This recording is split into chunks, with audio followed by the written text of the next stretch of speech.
I mean, big pharma didn't always have negative connotations surrounding it.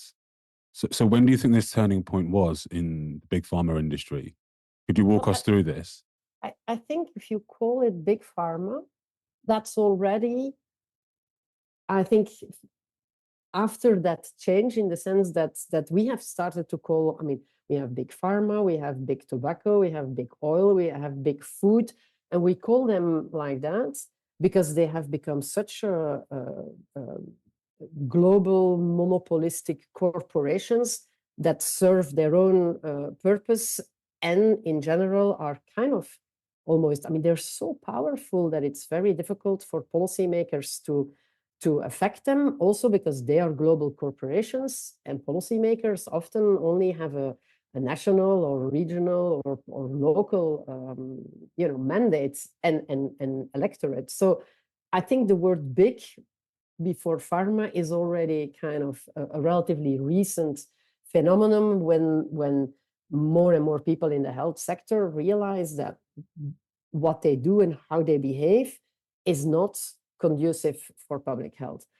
But I was actually, after the talk last week, talking a little bit more with Nick Darden, or Dearden, I'm totally sure how we pronounce his name. I haven't asked him. Because he, in his book, that I've only now started to read, actually, does a little bit of research on the earlier periods, and where he says, well, even in the 60s, 70s, the pharmaceutical companies were not really all that